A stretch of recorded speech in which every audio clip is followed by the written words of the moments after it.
أعوذ بالله السميع العليم من الشيطان الرجيم بسم الله الرحمن الرحيم وصلى الله على من لا نبي بعده. Assalamu alaikum wa rahmatullahi ta'ala wa barakatuhu. Yan uwa barkamu da wannan lokaci, barkamu da sake kasancewa tare da ku a cikin wannan tasha tamu mai albarka ta Mai Jalalaini TV. Ina yi wa kowa da kowa fatan alkhairi da fatan muna cikin ƙoshin lafiya.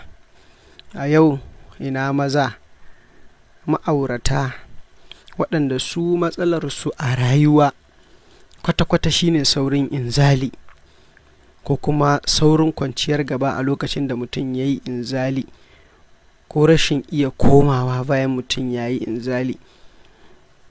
Ina magana akan wanda suna da ƙarfin gaba, suna da yawan sha'awa amma kuma ba sa daɗewa, ko kuma wanda da zarar ya kawo sai gaban shi ya kwanta, ko kuma wanda in ya kawo baya iya ƙara dogon zango. Da wannan fa'ida tasu ce, su yi ƙoƙari su jarabta ta, kuma duk wanda ya amfani da wannan kamar yadda wasu suka yi zai zo da godiya da sa albarka, domin wannan fa'ida ce mujarrabun kuma mai ƙarfin gaske. Duk ƙarfin jinin mutum in yi amfani da wannan fa'ida bi iznillahi ta'ala zai ga abin mamaki, domin wannan fa'ida tana riƙe ruwan sperm ta hana shi fita a lokacin da mutum yake saduwa da iyali. Za ka daɗe kana yi ba tare da ka kawo ba, kuma za ta baka damar ko da ka kawo gabanka ba zai yi saurin kwanciya ba, kuma ko da ka kawo gabanka zai ci gaba da zama a tsaye, ka ci gaba da mu'amalarka. Wannan fa'ida abubuwan da ake bukata abubuwa ne guda uku. Abu na farko shine wannan abu da kuka ga mun ɗora hoton shi, wanda ake kira ƙaƙƙara. Ga hoton shi nan a haka yake, ana kiran shi ƙaƙƙara. Sannan abu na biyu shine za a samo namijin goro.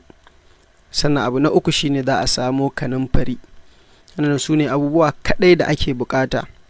Da farko in aka samo ƙaƙƙara kamar yadda kuke ganin hotonta, aksari a haka ake samunta. In ka samu kamar guda ɗaya, za ka warware ta a naɗin da take, ka warware sai ka kasa ta kashi uku, ka ɗauka so ɗaya.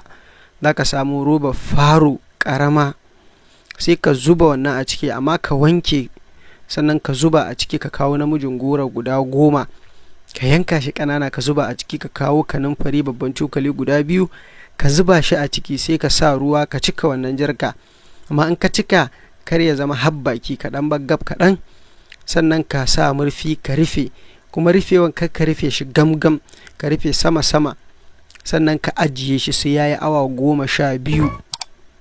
Ina fata an fahimta. In yi awa 12 sai mutum ya rika tsiyayen ƙaramin kofi yana sha.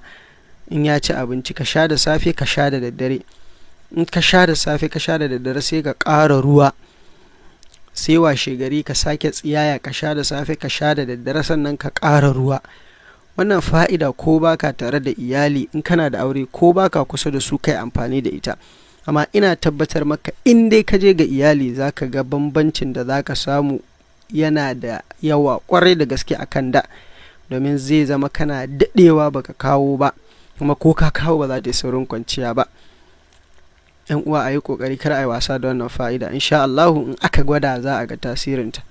Allah ya samu dace, Allah mana muwafaka. Sannan insha Allah a bayani na gaba, yan uwa, kamar yadda aka bukata, za a yi bayani akan matsala ta low testosterone. Matsala ce da take ciwa maza tuwo a ƙwarya. Wasu sun san suna da ita, wasu kuma ba su san da ita ba, kasancewar wasu ba su cika zuwa asibiti akan matsalolinsu a duba su ba. Amma insha Allah a bayani na gaba za mu yi bayaninta da kuma alamomin da mutum zai gane yana ɗauke da ita. Don matsala ce da take jawo rashin sha'awa da saurin kawowa, da rashin jin daɗi wajen jima'i, da matsaloli na rashin ƙiba da ramewa da dai sauran makamantan waɗannan.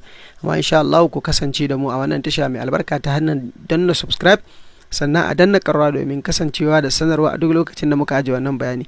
Wanda yake da tambaya ko ƙarin bayani ko shawara ko buƙatar mu yi bayani akan wani magani ko wata larura, shi ma zai iya rubuta mana ta akwatin aje saƙonni. Mun gode, wassalamu alaikum wa rahmatullahi ta'ala wa barakatuhu.